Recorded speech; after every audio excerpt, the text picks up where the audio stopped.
What's going on, guys? It's your boy beatsbyash back at it again with another banger of a video, and today I wanted to showcase an awesome Modern Horizons 3 draft where I was able to make one of the most underrated mythic rares in the entire draft pool work to its maximum potential, and I'm talking about Hergeist Erupting Nullkite.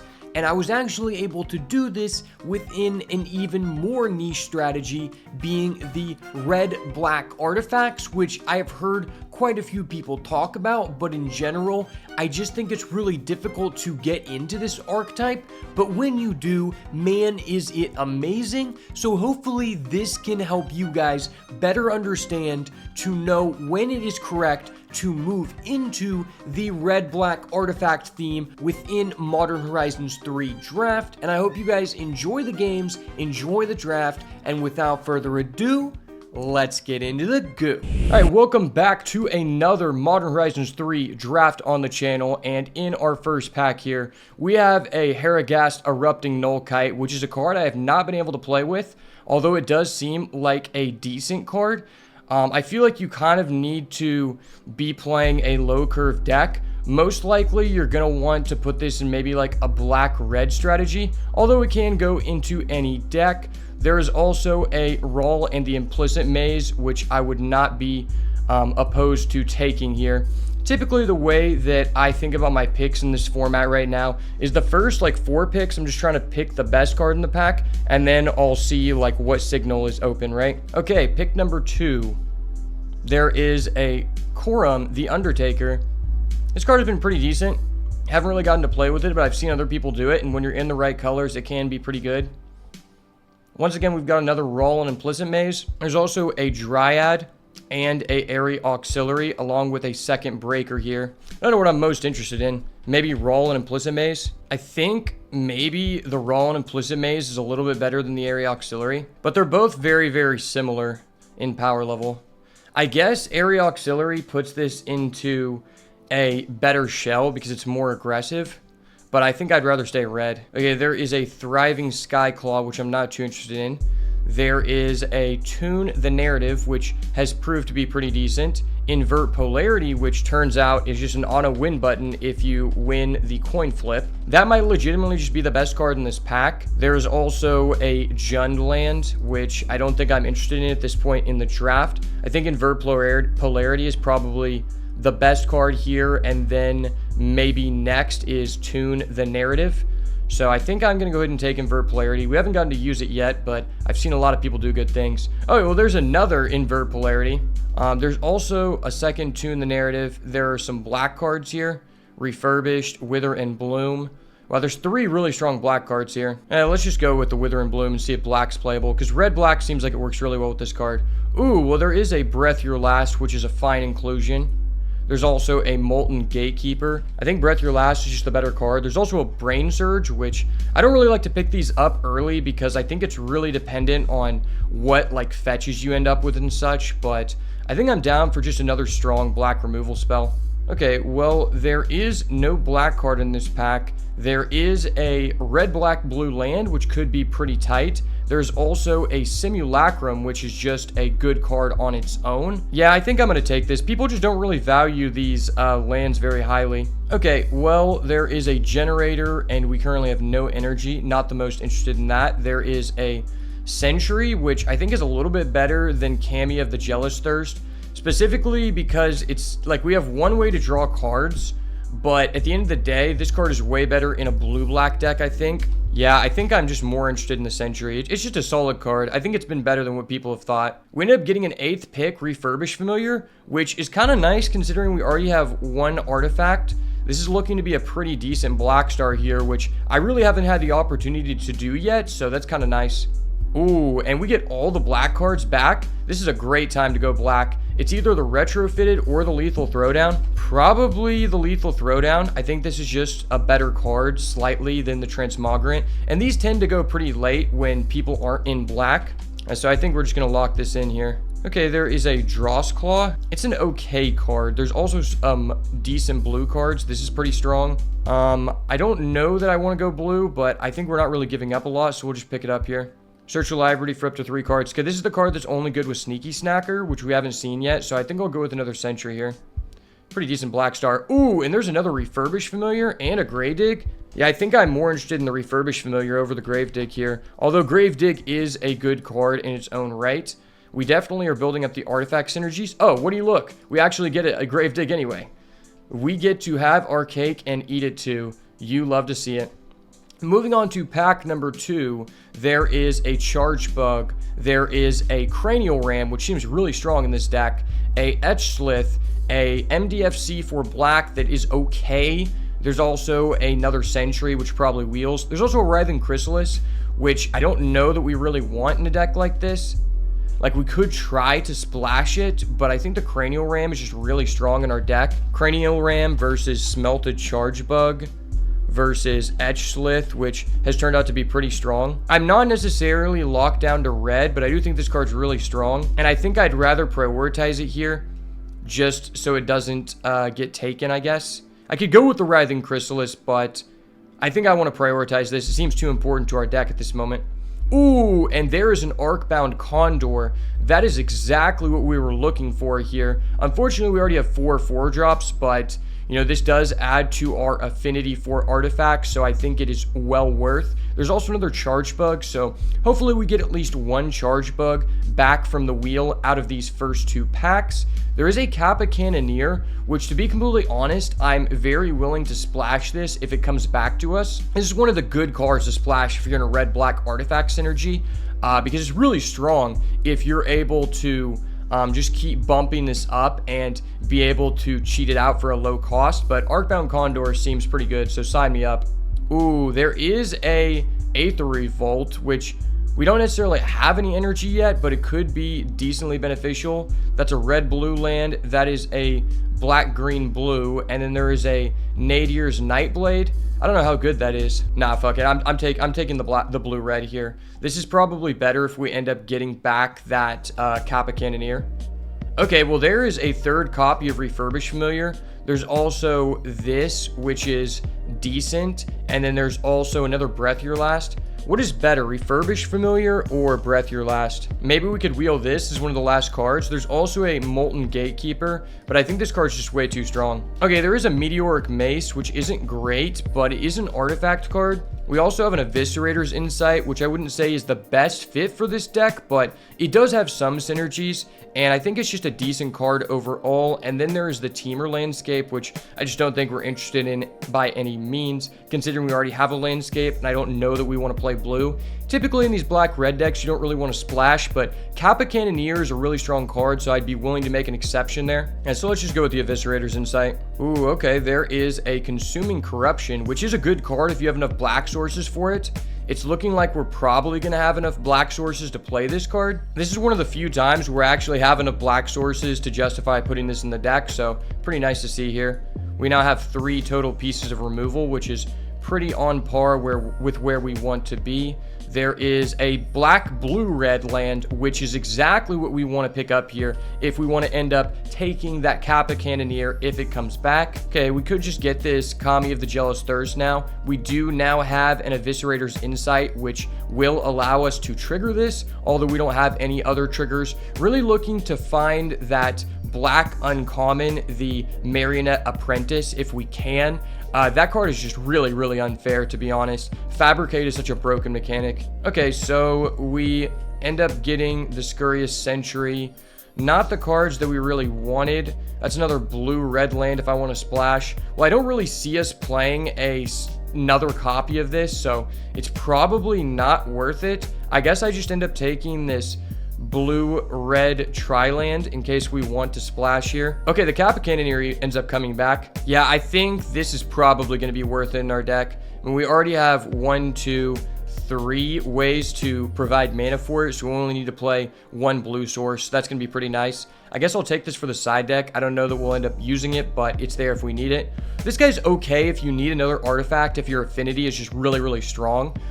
So maybe we just end up putting this in the deck if we're low on playables, but I doubt it. Okay, I guess we'll just end up getting the Mace back. Probably not going to play it. And moving on to pack number 3. Our pack 2 was very, very exceptional, to say the least.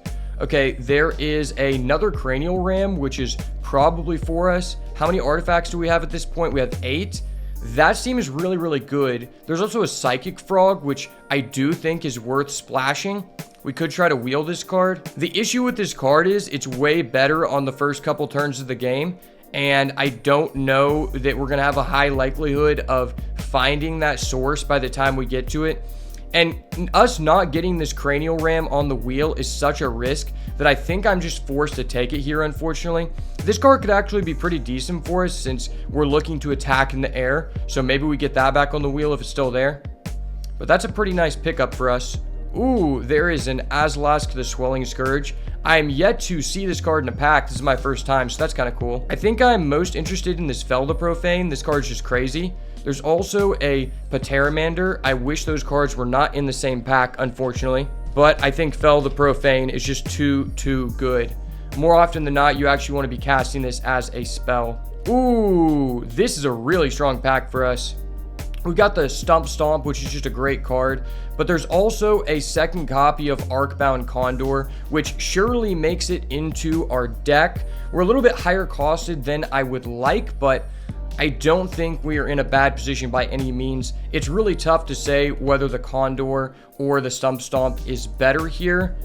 I think we have a decent enough amount of removal to where this is probably just better for our deck archetype because it is another artifact synergy, and with 2 cranial ram we want to have as many of those as we possibly can get. There's also a Fang Flames in this pack, which is very reasonable. Okay, there's not a lot for us in this pack, but there is a Molten Gatekeeper, which is an artifact and is decently on rate, so I'm definitely interested in that. And this is kind of a card that we were looking for because we need a couple more low-costed drops here. That's the only thing our deck is lacking. Ooh, there's a Party Thrasher versus a Reiterating Bolt versus the Molten Gatekeeper. It's also just a 2-drop. I just think this card's too strong in our deck, and it's another early drop. Okay, well, there's a second copy of Rawl the Implicit Maze, which is probably worthwhile in our deck. There's also a Drossclaw, which, like, I wouldn't be opposed to playing in this deck, considering we have so many artifacts. We're currently sitting at 10 artifacts, which is really, really good, but this card is just so strong, I think it's worth it to play it. Ooh, and then we get a third Refurbished Familiar. Oh, this card's just broken. I mean, we have so many dang artifacts. There's also a Phyrexian Tower. That's actually kind of crazy. Wow, I really wish that this wasn't in the same pack as the tower, but I think I have to just take this. We have so many discard outlets. This deck is literally crazy. Okay, well, I guess we're just taking another Eviscerator's Insight. We probably play it. Junk Diver, return an artifact from the graveyard to the hand. That's kind of overcosted. Versus the Inventor's Axe, which is just an artifact that's probably going in the deck. Oh, and we end up wheeling the Pteramander? Okay. Pteramander is probably better than Retrofitted Transmogrant, although this is a very strong card. I'd like to have both, but I think this card is just too good in the late game. Ooh, there's a Gravedigg. Gravedigg versus Gatekeeper. I think I'm more interested in the Gatekeeper. We just have so many artifact synergies. It pays for the affinity. All right, I'll take the rare for the collection. Don't mind if I do. All right, well, we can't play either of those cards, but that's fine. Wow, this is absolutely bonkers. This is my first time actually getting to utilize a red-black artifact deck, and I am super excited for that. All right, well, this seems pretty good. We have a total of 14 artifacts, and we've got 4 sources for our Kappa Cannoneer, and if we include this Fel the Profane, we technically have 5 removal spells. The only unfortunate thing about this deck is I only have a total of 9 black sources, including the Fel the Profane, which you would much rather prefer not to have to play this as a land. For now, we'll try it out with a 9-8 split and see what ends up happening. So let's see what we can do and hop into these games. All right, hopping into game number 1 with our jank artifact pile. We have a Wither and Bloom, which I guess can stall. We have a blue for our Kappa Cannoneer, and we have the mana required to play this. But we don't have a red, which is a little unfortunate because half of our deck is indeed red. This is a tough situation. I think I'm going to mull this. It's not proactive enough for me. Okay, well, now we have one of everything, which is great. To be completely honest, I think I'm down to just get rid of this. Well, no, this can allow us to cheat one of these guys out, right? Yeah, this can allow us to cheat one of those guys out. That's tough. And this card's just too good. Yeah, so I guess we just get rid of this. Do this on 1, this on 2, this on 3, ideally. Then on 4, we could do this.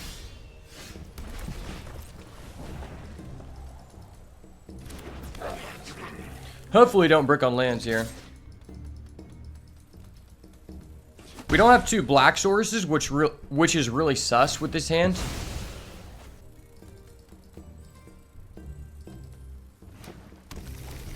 Okay. It's always green, boys. It's always green in Modern Horizons 3. Remember that. Hex Gold Slith. Okay, that's a good target for our Wither and Bloom. You love to see it. And we pick up our second black, although not necessarily the most wanted here. Get in for our 1 damage. He's going to take it. Okay. Well, he does have access to instants, but I'd rather see if he pays the energy. Next turn, we can go Refurbish Familiar. Hopefully, we top deck into something gas, like an Arcbound Condor. That'd be crazy. And we do have 4 copies of this card, which is lit.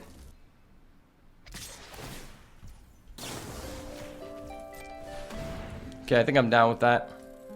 I can use my Simulacrum to kill something else if I need to. It's pretty okay. Ooh, and he's just gonna pass. Let's go. Let's play another black here. I guess let's get in for 1.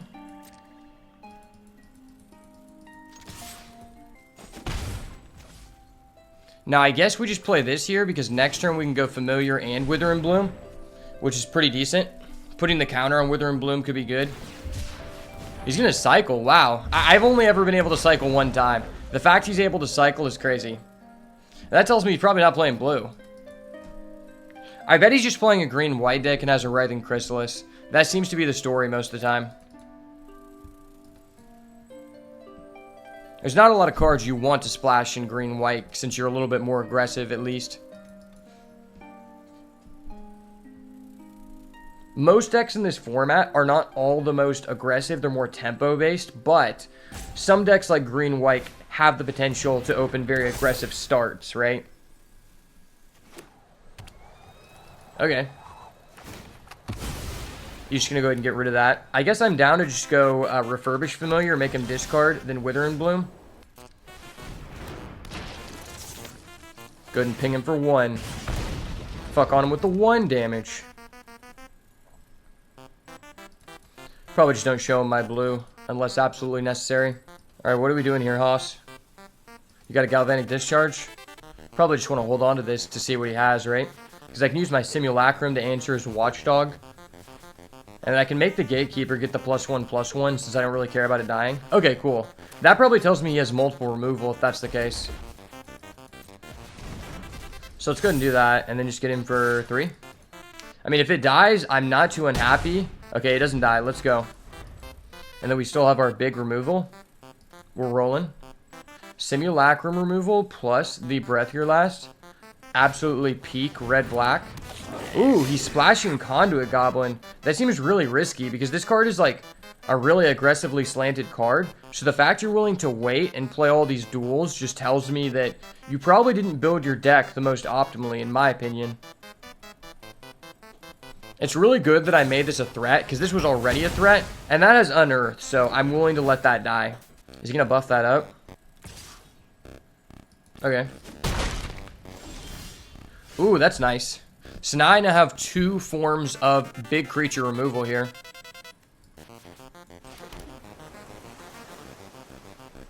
I guess I'm willing to get in with my 2 and then just kill that before it becomes too big, right? I don't really care about unearthing this right now. It could be a lot better.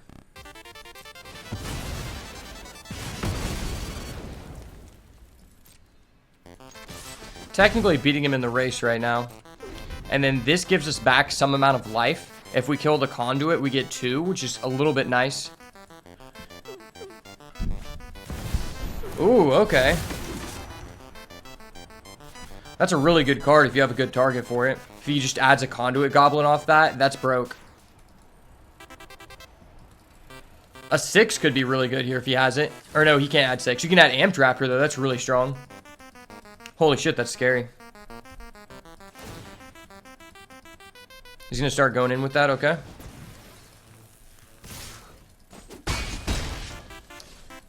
So he is closing the gap a little bit here. Kappa Cannoneer could be okay. Ooh, Cranial Ram, that's fine. It's not the best, but I can just put it on the familiar and start going in for more damage. Unfortunately, though, it's not the greatest because I feel like I have to just answer that at this point. It gives us back a couple of pieces of life, so I guess it's not terrible. Do I use this just to get in for the damage right now? Probably.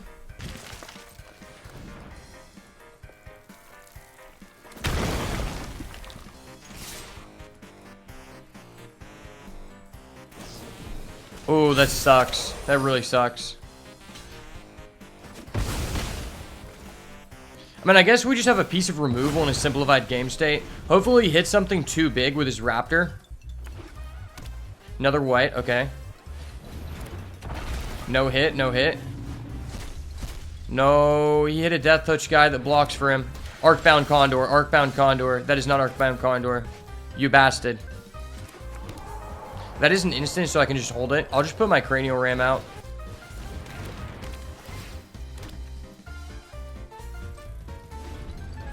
I'd rather just keep this. I'm not interested in killing either of those guys. Even though I might need to use the mana for something next turn. This at least gives us a blocker, because I don't really care about that. I'm more interested in the artifact itself, not the token. Well, that can destroy an artifact, which is bullshit. That's really bullshit, if he has a red source. I think he's looking at his hand and realizing he doesn't have a red source, which is legit. I'm very happy to see that. Oh, he can tap that. Oh, my bad. Yeah, I missed that. Yeah, that really sucks. That was going to be very pivotal in case we top decked a flyer here.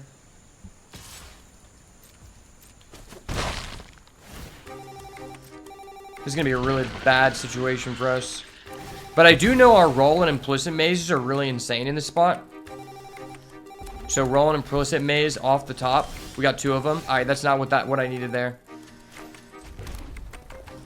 I guess... No, I have to use this. I was going to say, if we didn't have to use this, I could use it to pay for our big dragon if we top deck him. But if he has something here, I have to use it.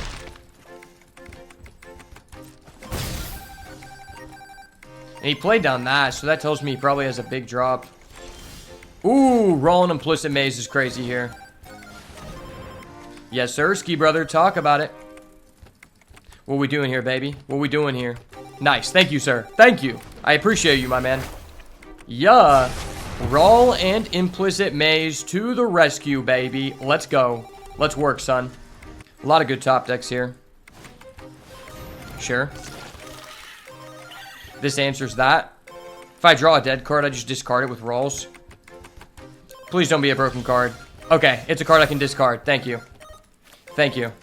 I don't feel bad. Ooh, and I just get a free spell. Cool. Cool, free spells are nice. Let's play that. I could have held it for the second rolls, but... Yeah, let's just do this. Wait until he sinks mana into that, at least. He could also have a bigger guy. Good thing is he's not playing blue, so he doesn't have Unfathomable Truths. Okay, he's just gonna do it now.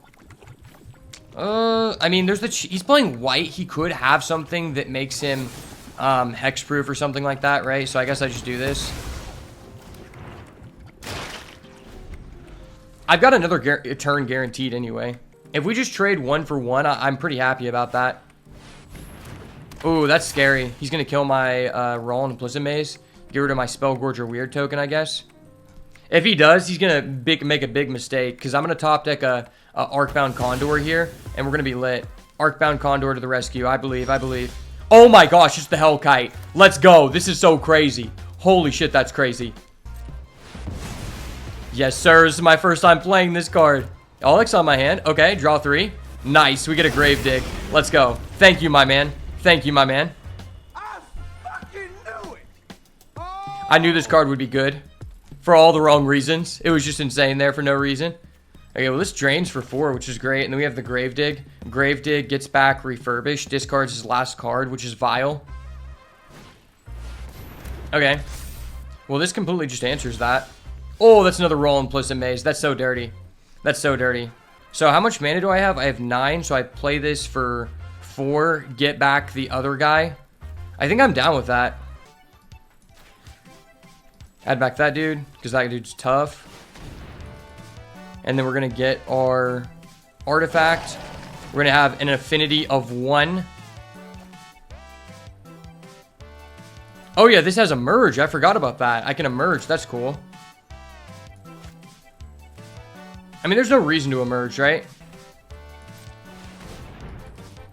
Emerging, baby. All right, discard your last pathetic card, son.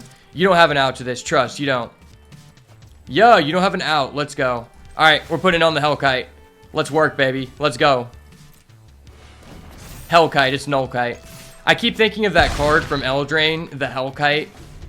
That card was so broken. It was like the top bomb of the set. Outside of Gruff Triplets. Ooh, he's got a Horrific Assault and a Signature Slam. But he can't take either. Let's go. Nice one. Let's go, baby. Kappa Cannoneer. Hello, brother. Hello. Well, I mean, this is a 1-2-3. We don't have double black, but I think this is probably fine. Terramander is a monster on its own. And worst case scenario, I start putting tokens on things.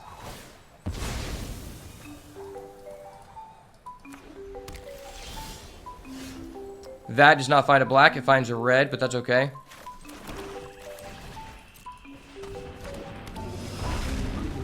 Start getting our affinity going. It's just crazy to me that we have 4 refurbished familiar.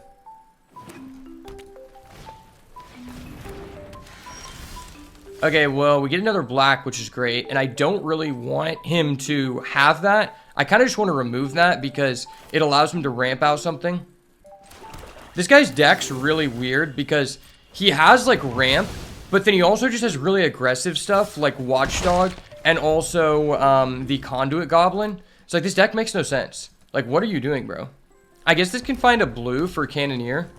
I'm so excited I get to play this guy. Because I fuck with Kappas. Ooh, that's dirty. That's so dirty. Wow, that's amazing. Well, I guess let's attack first. The fact he's passing on 3 mana after seeing, like, how low cost his deck is weird.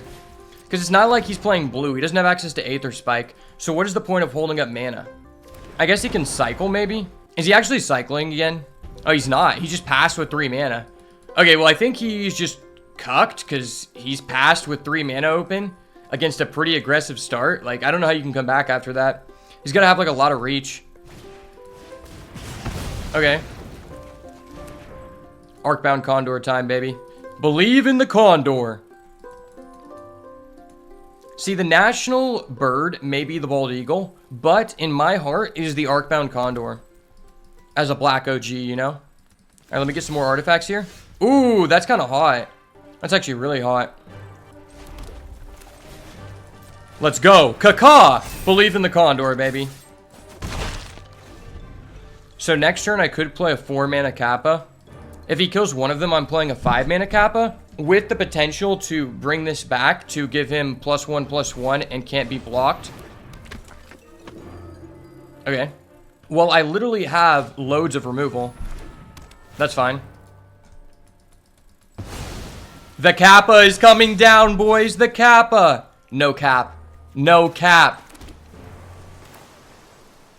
Yeah, this is just better than doing that, right? I mean, this card's good, but... this card is so good, though. Nah, the Kappa is just too good, because then we play this, and it just gives him a 1/1 counter, and it has affinity. And this has Ward 4, so, like, what are you doing to this? Ward 4 is actually just like, alright, I guess this has hexproof.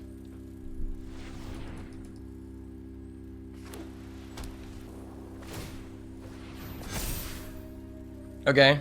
Well, why didn't you do that during my end step? Oh, no, it's only a sorcery. Okay. I didn't realize it was only a sorcery. He's just passing with 4 mana. Oh, that's so bad for you, bro. I have double affinity here, and I can do that. Oh, this is vile, boys. Well, this is how you play red-black artifacts in the draft format of Modern Horizons 3, baby. Don't worry, sir. My Kappa Cannoneer just hungers. Don't worry, it's fine. I feel like this guy has a Gift of the Viper.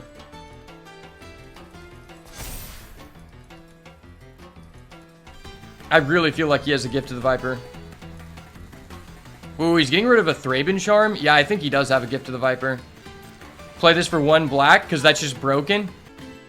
Rats. Rats from the bay. Yes, Kappa Cannoneer, go! The Kappa Cannons! Fire the Kappa Cannons. The Kappa Cannons must be readied. Let's go. Play this because we can. Play this because fuck it. I could save it for next turn, but it's just cool. Yeah! The Kappa cannon has been fired, brother. Let's go. I mean, he could have a gift to the Viper. If he does, that means he has nothing else. So I guess I'm fine with that. It's like, if he gifts to the Vipers, then I still have a Kappa Cannoneer, which just beats that. So he obviously doesn't have it. And then he's got one more turn on his energy, and I get this back, which is vile. Like, he just loses. Let's be real. He has 2 cards. One of them has to give him energy, and the other one has to be a 4-creature AoE. Rats. Rats from the bay. Take him out. The Kappa cannons have been fired. Let's go. It's okay, sir. You can read that I have 4 artifacts. That's fine. He's paying Ward 4. I'm dead, bro. You're so funny.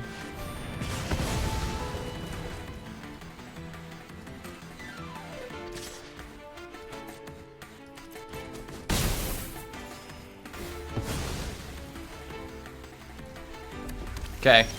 What do we get here? Ooh. That's pretty good. So if I pay to do this, this makes this 5, 6, 7, 8, 9. Yeah, it's just game.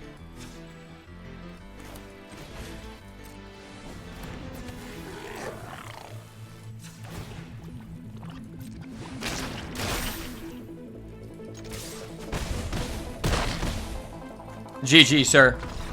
The Kappa cannon has been fired, baby. Let's go. Kappa cannon's online, baby. This deck's nice. Man, this is probably one of the most fun decks I've ever had. What meta of Yu-Gi-Oh was my least favorite and why? That's a really tough question. You should have asked me what my favorite was, buddy. That was fucked.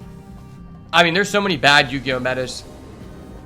There was a meta I didn't play in called the Kashtira meta, where if you're unfamiliar with Yu-Gi-Oh, the Kashtira meta essentially made it to where there are zones. Instead of having unlimited creatures, there's 5 fixed spaces on the board for creatures and 5 fixed spaces for spells. And basically the Kashtira deck at full power had a chance to open a combo where they could make it to where you could not use all 5 of your monster zones and 4 of your spell or trap zones. You could potentially do all 10 if you had a really broken hand, and that's vile. Like, you couldn't negate anything.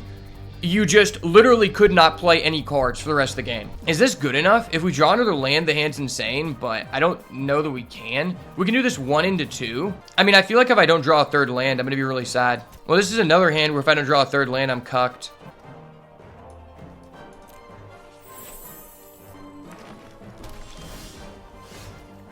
Oh my gosh, we need a land here so bad.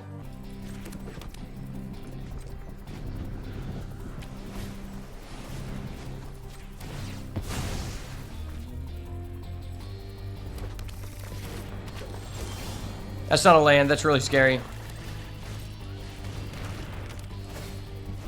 If I draw a land, though, I'm going into Familiar next turn, which is really good. Oh, he's playing Nadu. That's gross. That's actually gross, bro. Okay, that's a start.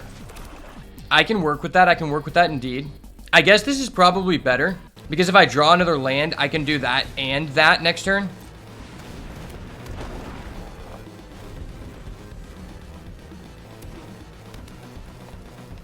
If I don't draw another land next turn, I can just go Cranial Ram number 2 into Refurbish, which is fine. Oh, that's so scary. Yeah, that's so scary. Nadu is just so broken. Alright, well, I guess we have to do this.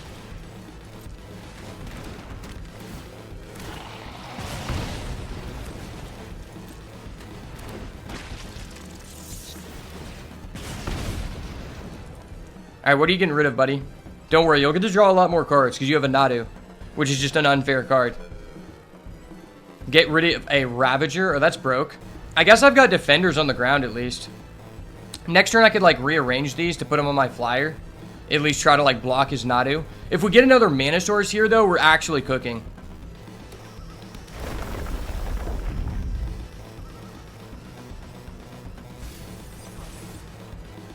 What meta of Yu-Gi-Oh was my most favorite and why? Probably...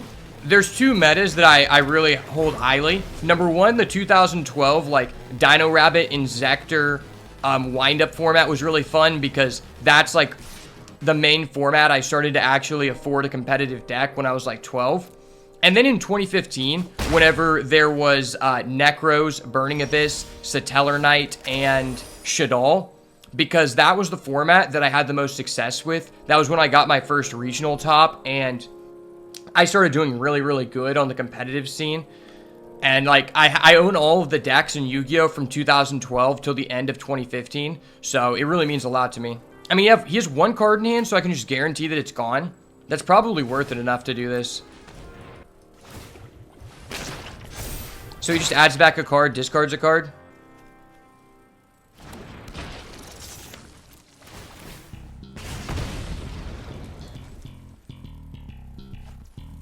He is clocking me. Since he's clocking me, maybe I get rid of this. But if I attack him for 10, what's going to happen? What if I attack him for 5? He probably just takes it. I take 3. And then I block with that guy. That's probably worth it enough. He's willing to block with that? Okay, awesome. Awesome. I'm really glad he's willing to block with that. That was just great. Because now I can just equip this for free. So now it's like I can just trade with his Nadu. I mean, not really. He's probably not going to attack with his Nadu. Now, also, if he has a fight spell, it doesn't kill. Oh, that's broken. That's so vile. Now that's a 7-8. If I double trade, I can technically kill his Nadu. That's probably worth it enough to do it. It's not that good, but I think I have to, right? What if I take? If I take, then I'm just doing 14 to him, and I'm at 7, which means there's a potential for me to be able to get back. I think I can outvalue him with these. Nadu is just such an unfair card. I'm going to hope that we're going to draw a land here.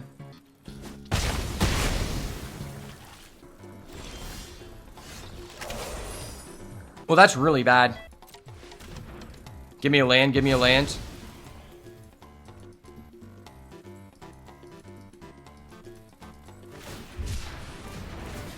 Okay, he's cycling that. That's good. I like that. Bro, you're not responding. You have a colorless mana. Oh, he's doing that. That was irritating.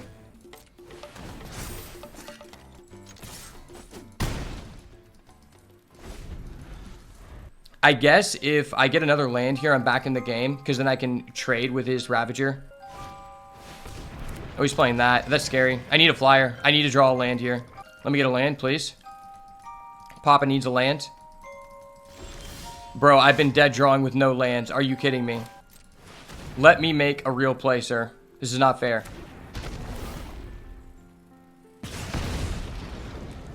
I mean, I guess I'm kind of clocking him with the Molten Gatekeeper 2x. Once again, I still need a damn land. Okay, that's another big blocker. Oh, he has 2 of those? Okay. Well, he's walling up. I need to win via Gatekeeper. Alright, well, that's a land. That works. Let's go. Arcbound Condor. To the skies, brother. These don't have reach, right? It looks like a guy that should have reach.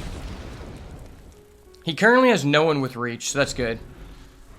I can play another Condor next turn, or I can just put these Cranial Rams on this, and that's game if he doesn't have a reach. Man, Cranial Ram is such a good card. It's just really difficult to be in a position to, like, utilize it. But once you have, like, 10 plus artifacts, it becomes crazy. Aw, that's gross.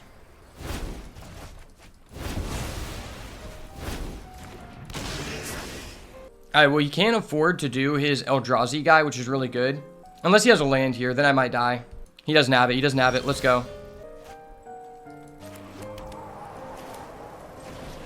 Arcbound Condor. To the skies once again, brother. Condor time. 2x. Alright, if he doesn't have a reach, I can lethal him with the Condor. Please, do not top deck a reach here. You don't have it, brother. You don't have it. What are you doing? Playing down your Eldrazi guy and just nothing? I guess he could have a Gift to the Viper, which would be bad, because then he puts it on his Reform. Gift to the Viper is really scary. That's honestly a really underrated combat trick that goes very late in this format during the draft, and I'm very happy to play minimum 1 of those, sometimes 2, if it's a very creature-dense deck, in pretty much any green deck. Okay, so that guy has reach.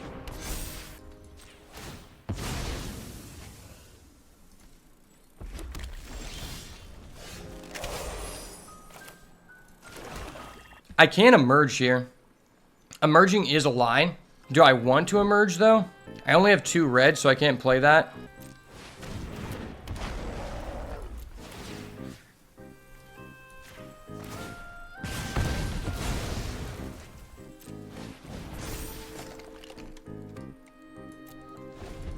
Okay, next turn I can just emerge with this. Maybe I should have put it on that. That might have been bad. Oh, that's so scary. Because now he gains back life, dude. Fuck this guy. Alright, let me get an exile here.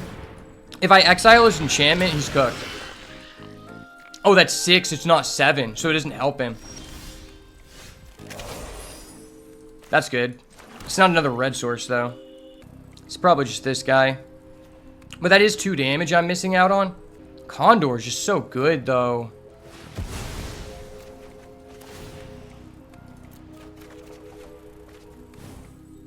Ooh, baby, we're working.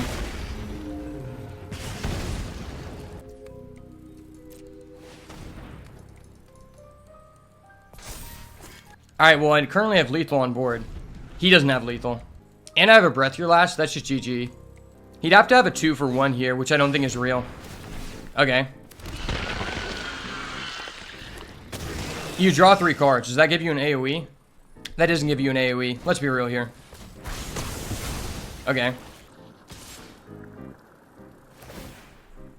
Annihilator 1. I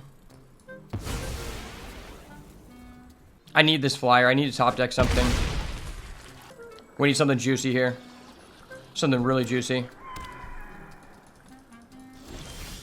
No, that's not what I needed. I needed something juicy, man. Juicy J, where you at, son? Hold this for his turn. This will be a 9-10. Dude, that sucks.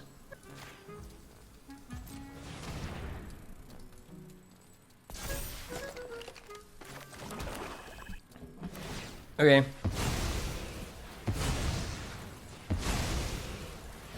Hopefully he tries to go for lethal. I think I removed that. If he gets ballsy here, he could try to go for lethal.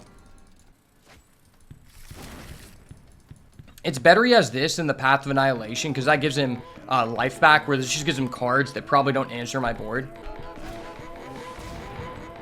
7, 6, 7, 4. I don't really want to lose that guy because he has flying.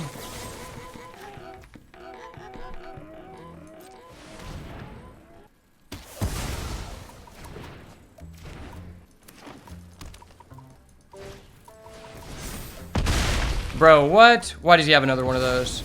That's so stupid. So then he just has game. Bro, what the fuck? That was so vile. That guy just high rolled me so hard. Okay, how many fight spells did that guy activate? He has 2 bridge work battles, a horrific assault, and he has a Nadu. Dude, this guy's deck's insane. Holy shit, this guy's deck's insane. This can get us a red. I can play that out, which means I can play this on 3. That's probably worth it enough. I mean, it's slow, but this card's just so good, and I have the energy equip anyway.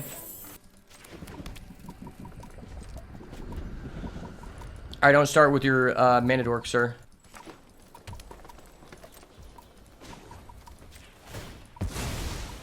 Alright, Papa needs a 2-drop. That is a card. Well, I flash this in, do this turn 3. Start making him make the tough decisions now. An artifact has entered play. Would you like to respond, sir? Responds with the artifact destruction.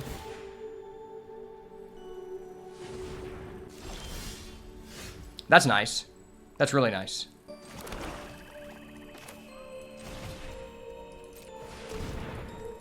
No Aether Spike. You don't have it. You don't have an Aether Spike. Of course he does. He has everything. Dude, are you negating this with an Aether Spike or no? Oh, he's cycling. Okay. I need another red to be able to... Or no. I can do both of those, right? Yeah, I can do both. Yeah, I think I can confirm do both of those, so that's pretty nice. Maybe we top deck another one for reassurance. That'd be funny. Ooh, that's dirty. This is going to kill that. That's nice.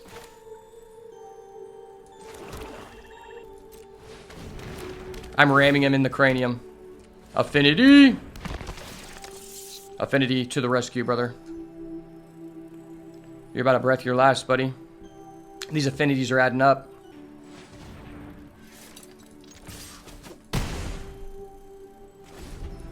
Man, I'm glad I didn't take out the Inventor's Axe. It was actually super clutch there. We just don't have double red, so if we top deck a double red card, we're going to be a little bit irritated. Knock on wood, we don't get a double red card next. Knock on wood that we get a playable card next turn, please. This guy doesn't know, but we're like basically out of gas. Okay. I'm killing that.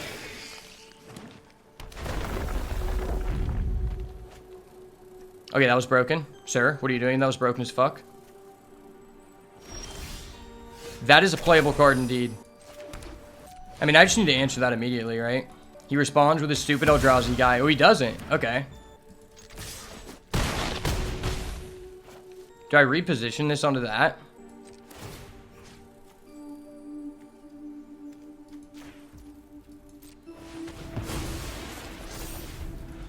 I think I'm okay with that. Because if we pay for the Condor, I can't afford to do it next turn. And if he puts down anything on the ground, I can at least get in here. This also means if he doesn't have a reach or a fight spell, it's just lethal. No reach, no fight spell, you don't have it.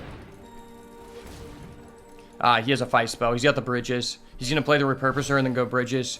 I already know it. Yep. Yep. Play your stupid backwater bridge-ass card. Because you're a backwater bridge-looking-ass boy. Bro, either you have a backwater bridges or you don't. Okay, you have a backwater bridges. Cool. Sorry, buddy. I have an Arcbound Condor. Caw! The Arcbound Condor is here. Wait, what is happening? Why did he have a delay? Let's go. Arcbound Condor season. Stop acting like you can respond. All you can do is sacrifice your Eldrazi guy. It doesn't do anything. Dude, that's 6.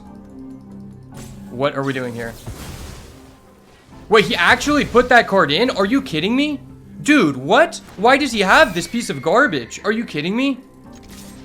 Bro, that's so toxic. This card is so bad. Why would you put that in just because I have one multicolored card? That is not worth it, bro. Dude, this guy has just drawn every answer he could to survive an additional turn. And it's actually just toxic. Also, why did you sit there for like 2 minutes to think about when you were going to do this? Like, it just drives me crazy. If you have it, just play it immediately. Like, obviously, that was the only thing that stopped you from not dying. Okay, thank you. Bro really just put in a Null Blast. That's so freaking toxic, dude. That card is so bad. What do we want to do here? I don't think this hand is good enough to beat him. When you go against people who have really good decks, I think you have to risk it to get a ideal hand to beat them. So that's what I'm going to do. A big part of skill is knowing when to go for risk and reward. So this hand is very slow because we have multiple tapped lands, but I think I'm down to keep it. I think I'm legitimately down to keep it here. Just because I don't want to go to 5 against this guy. His deck's just too good. We have to get a little bit lucky to beat this guy. My hand is somewhat reactive, so it's like I don't take a big downside to using a tapped land. So I probably do... Maybe I want to save this to see if we get a Cap Cannon here. But I do want to have 2 black. So I think this is just always black. It's a little bit weird, but I think it's just always black. Because if he has a Mana Dork, that's the best value we're going to get from this, right? And then I use this to get a red. Let's see if he has a Mana Dork.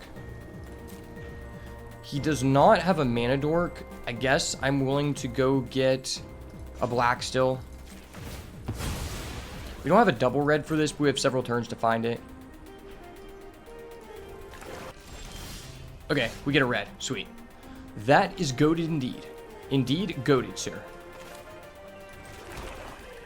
Well, we do have a instant here with the Consuming Corruption, which is fine.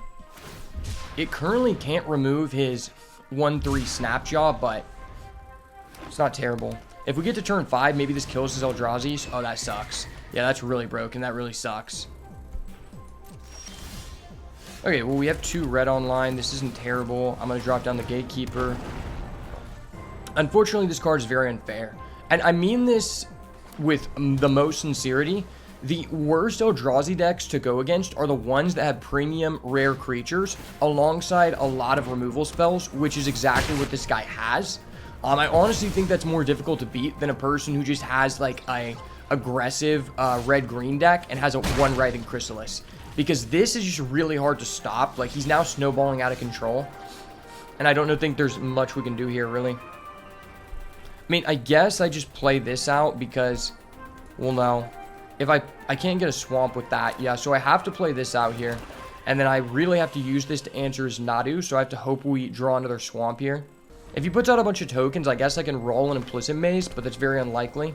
He can now technically... No, he can't play that. That's in the graveyard. Man, this card is just such a good card because you can use it to respond to your opponent's removal. Aw, that's so vile, dude. What the fuck? Now his Nadu is just unkillable. Alright, well, we're just screwed. I have to draw a Breath Your Last here or I'm just dead. Well, we aren't dead next turn currently, so I think I can wait a turn here. Okay. This does chump block. That is true. That is very true. But this also allows us to discard a card, draw 2 to try to find a Breath Your Last. If I'm Breathing Your Last, which costs 3 mana, and I have 6 mana at that time, I will not have enough to kill this as well. Okay, he has Reach and Trample, so there's no reason to do that. Yeah, we just have to roll in a Blizzard Maze and hope that we get a piece of interaction. Really, 2 pieces of interaction or we just die, right? I mean, he just has another buff. You're kidding me. Yeah, okay. I'm not seeing this one out, man. Yeah, that guy's deck was just way too premium. He had really strong creatures and as well as a bunch of removal. He had multiple Bridgework battles and Horrific Assault. Like, he just had everything in that deck. It's a bit unfortunate, but it is what it is. I don't think our deck's bad by any means. Honestly, now, the more that I think about the structure of our deck, I'd rather just not have the Inventor's Axe in and have the Eviscerator's Insight in and make our deck be more situated to not be in a negative situation if we go second, right? I'll put the axe in if we go first, but it just kind of hurts our mana base too much. There is an option to take out Kappa Cannoneer just to fix our mana base. That is a real play, but I think this card is good enough to where it's worthwhile to do it, considering the amount of duels that we have, right? Okay, so with this, at the beginning of pre-combat, you can discard a card, exile the top 2, play one of them, which is pretty decent. I think that makes it worthwhile to keep this hand because that could allow us to trade in a red or a blue for a second black here, which will be very important for getting to the Condor. And we're on the draw, so we have a chance to get a second black anyway. So I'm pretty decently happy with this deck. Okay, we get a second black. We're rolling. Or not a second black. Oh yeah, we do have a second black because then we can get rid of this. And we already have access to a blue, so this is just free to get a black. Okay. He is getting a mountain, the standard mountain play. He has a cool mountain, though. I'll put some respect on it. Okay, so it looks like he's probably playing an Eldrazi deck. I'm going to go sack this, get a black here. And now we have double of both of our mana sources, which means we can do anything in our deck. And that's really good because now I don't have to use this as a black source. That's mainly why I wanted to go up to 10 black sources, because more often than not, you'd prefer to actually just play this as the card and not the land. But I guess we can go ahead and just drop down the Party Thrasher.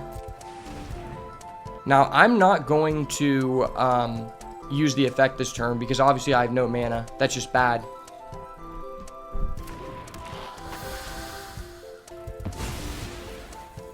Okay, I can't use the effect anyway. Because it is at the beginning of the pre-combat. I thought it was just before you go to combat. Okay, he's going for a precursor. I could answer that if I wanted to. What am I down to get rid of here? I don't really want to get rid of anything. Everything's just so good. Oh, no, I can get rid of Eviscerator's Insight. Because we can use the flashback effect. Yeah, that's really good. Well, I can't play either of these, and those are both bombs, so I really hate myself for getting rid of that. Yeah, I can't afford to emerge, right? Yeah, I can't afford to do either of these things. I guess it doesn't really matter what I do, right? Probably just pass here. Hold the Wither and Bloom.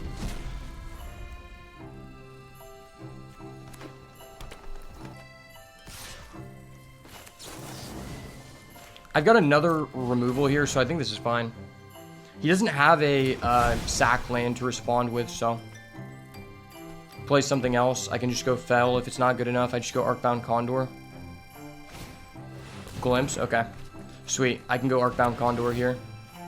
And he got rid of some pretty good cards, which makes me decently happy. Probably just get rid of this second red, right? Ooh, that's nice. Yeah, we'll just get this guy, I guess. Play him for free. Unfortunately, we got rid of our Breath Your Last, but I think it's okay. A free card is a free card. especially when we know we're like not going to be able to aggro out this guy. Like, I need to find removal here. So that card's going to be really pivotal to doing that. I'm pretty sure this was a reprint of a card. Like, I think this has been out for a long time, right? I think this is an OG card, but I'm not sure. Drown Yard Lurker. Okay, that's getting Fell the Profane there. I'm going to kill that, sir. That is an unfair card. I can't allow you to do that. Do I want to get rid of anything here? No, not really. Yeah, not really. I just want to Fell the Profane, play my land. Sorry, sir. That card is broken. I can't allow you to do this.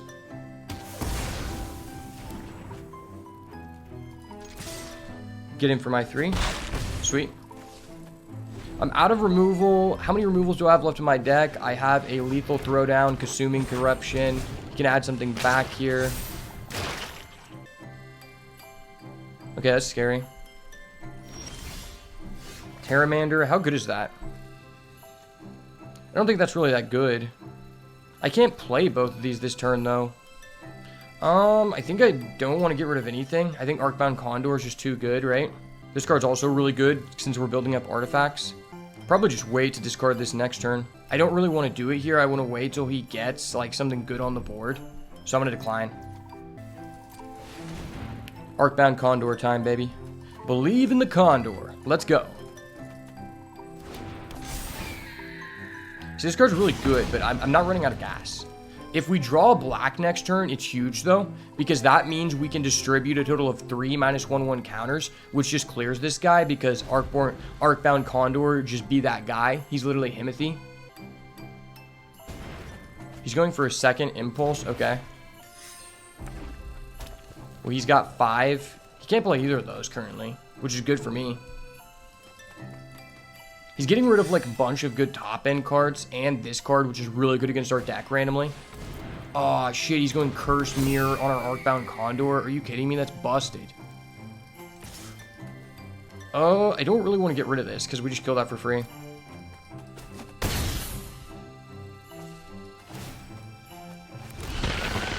No, I needed a black so bad. Okay. Get rid of this. Try to get a black here. Yes, yes. Oh my gosh, that's amazing. Oh, but that's really good too. Wait, how many artifacts do I have? No, I have to have a black to do this. That sucks.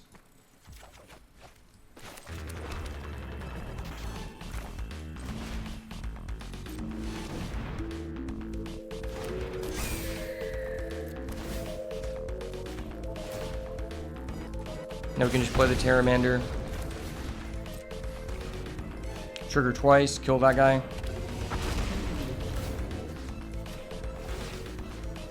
I could have just got rid of his tokens. Maybe that was a power play. Even then, it's like he can still play that. So, like, why? I'd rather get rid of his, like, decently sized threat. And I'm pressuring a lot of damage with the Gatekeeper. Well, he's taking that? Okay, he might have an AoE. He might legitimately have an AoE here. Okay, no, he's just giving it to us. Sweet. It is really scary, though, because he does have that rare green card, which answers our Cranial Ram. So this can find us a red. If we play this on 2, we played all that on 3. And then we have this if we need an extra land. I like it. Okay.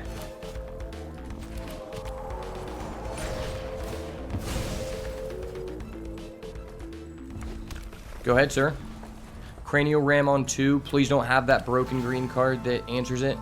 Honestly, I'm kind of down on that rare because it allows your opponent to draw a card, and there's like not a lot of artifacts outside of this deck, so it's not really a high pick for me. All right, well, so we go Cranial Ram here, and if we want to, we can go this. Then on 4, we could play this for 2, assuming he doesn't answer this here. He currently doesn't have enough mana to answer it with that rare. Oh, he has a Writhing Chrysalis. That's scary. Wait, he chose not to add Writhing Chrysalis? That's so sus. Wait, why is he adding Deserted Temple? What the fuck? That's so weird. He must have an Evolution Witness, or he just has no lands. Does he just have no lands? Okay, well, this seems like a really good play, right? We just go Terramander plus Refurbished Familiar. Damn, Terramander is really good in this situation. Play this guy for 2. He discards a card. Probably is going to show us that he doesn't have any lands. Because if he did, why would he add one off that? Yeah, he doesn't. He just had a ramp piece. Okay, we get in for our 3 with our Cranial Ram. Kind of nice. Boom. See, this is actually a really terrible card. It's like, what are you untapping in this format? There's not any lands that are even worth untapping, even at rare. Maybe if you had like a Phyrexian Tower, I guess.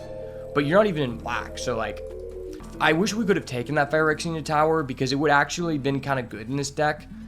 It was just up against, I think, Refurbished Familiar or Condor. It was something really good. Technically, this is basically free because we just sack that and then just reestablish the artifact somewhere. Or we just hold this till he uses a fight spell and just blink it.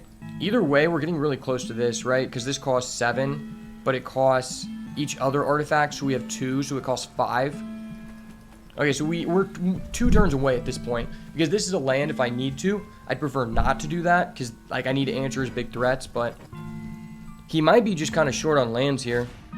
Oh, he has a Path. That's so scary, dude. Path is so broken. Holy shit. I'm scared. Ooh, the rolls, though. Fuck on him with the rolls, eh? I mean, maybe I just attack here, then do this. Try to find another land. Or do I just play this? I don't want to use this, though. Let's attack first. I hate taking a turn off here, but I don't think I want to use this. I need to save this for his big drop. If we find a land here, we just re-equip, I guess.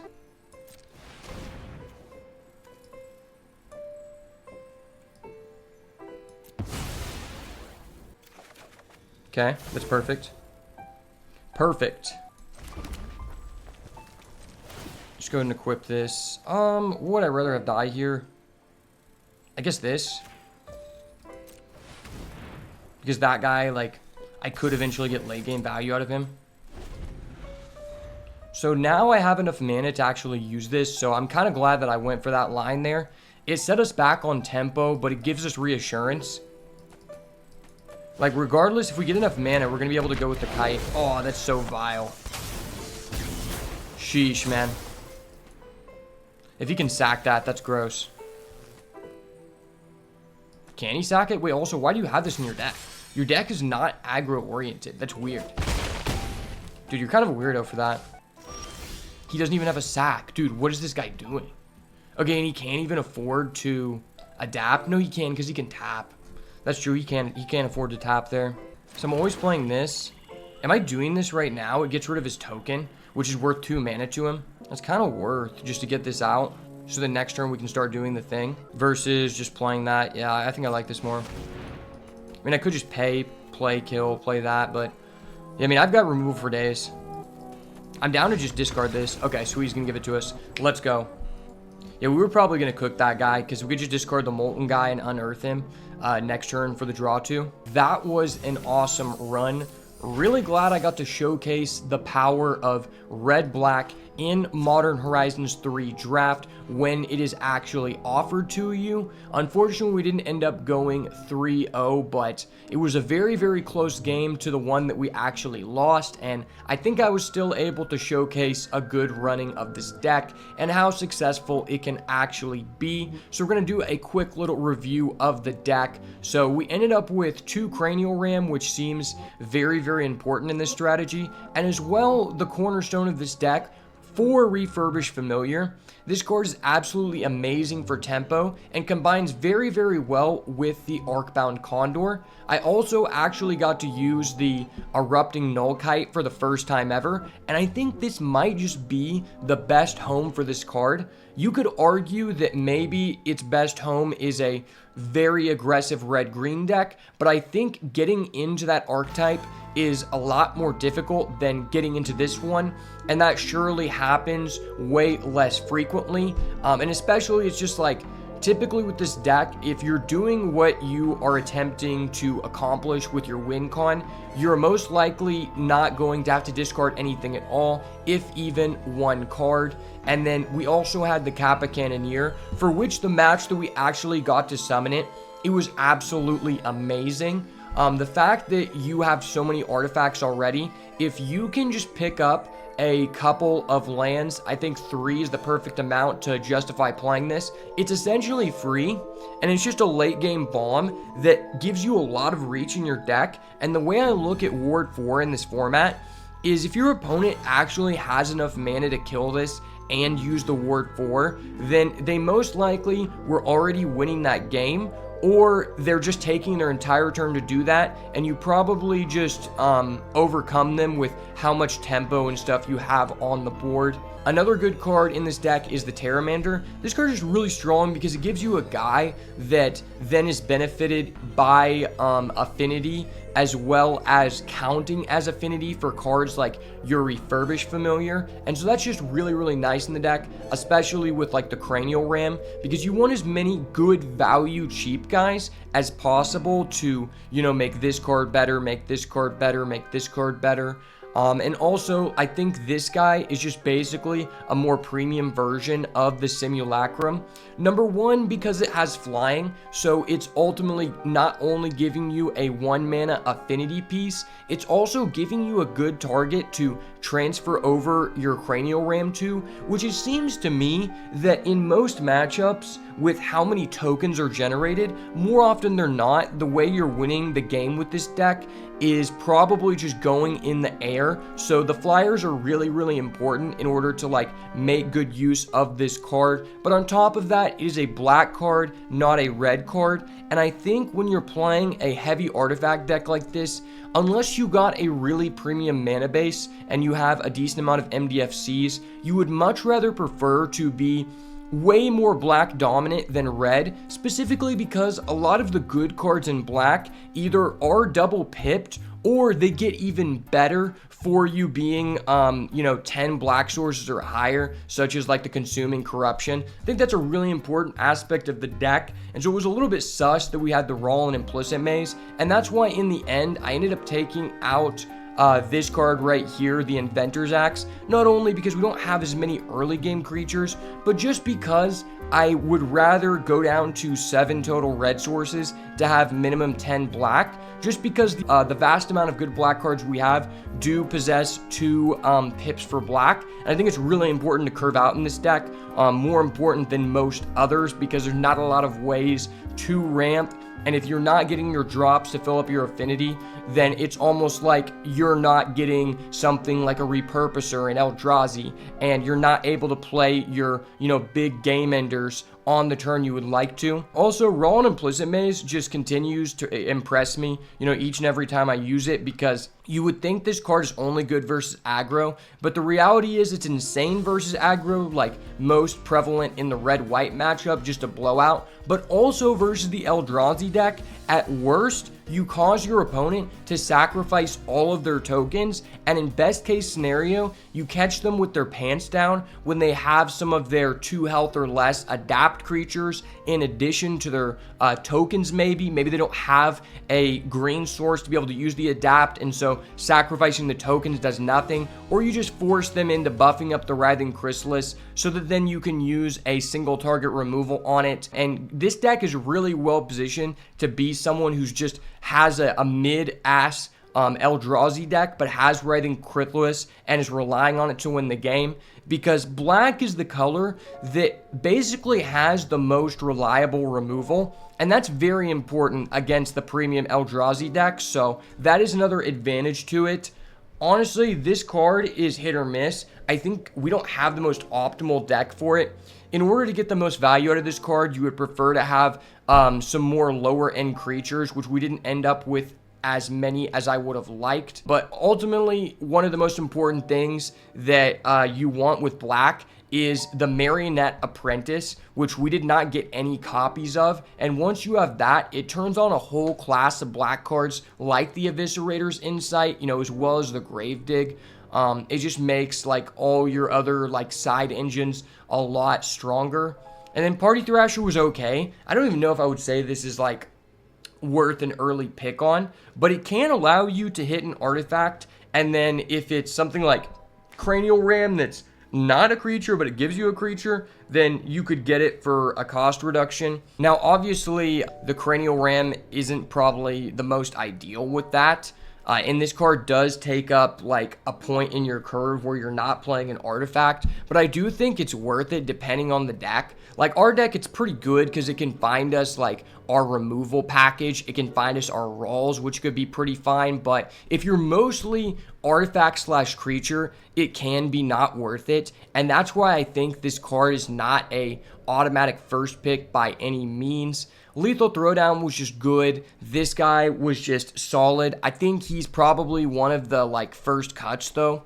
Because most of the time, like, you're more of a tempo deck than you are an aggro deck. I think it's really difficult in this format. The more and more I play, I continue to find out that it's very difficult to actually play all-out aggro. And in your aggro decks, you're more of just a tempo deck. And sometimes you have some really, really aggressive starts that maybe if your opponent has no answers, you can end the game by turn 5. But realistically, that's not the case in this format because almost every color just has access to a plentiful amount of reach, combat tricks that give their guys reach. They also have a plentiful amount of cards that, like, if they took off the first two turns of the game, but then turn 4, they end up getting like 2 tokens off the Writhing Chrysalis and a blocker, then it's like, okay, all that damage you put in didn't end up being worth shit because now they've established so many blockers that it really stabilizes them. On top of the fact that a lot of the good cards also just give you life for free, like Horrific Assault, green's best removal piece, allows you to kill something and gain back 3 life, which can make it very difficult for you to just curve out and kill someone by turn 5. And so that's why I think that you should look at these aggressive decks, unless you get an insane deck, as more of like trying to play a tempo game, trying to do some explosive things in the early game and, you know, try to rely on your synergies more than just like going all out face and hoping that you kill them before they get to their late game stuff, because it's really easy to stabilize. And so I could definitely see you cutting down on this card or other like early game drops, not the Pteramander, but you know what I'm saying, if for some more like synergy cards, like just more cards that have affinity in general, or, you know, are just better with the deck as a whole. But that's going to do it for this draft. So thank you so much for getting this far in the video. If you liked the video, make sure to subscribe to the channel and turn post notifications on so you never miss another banger. And as always, if it's not the goo, it's got to go. Peace. Ooh,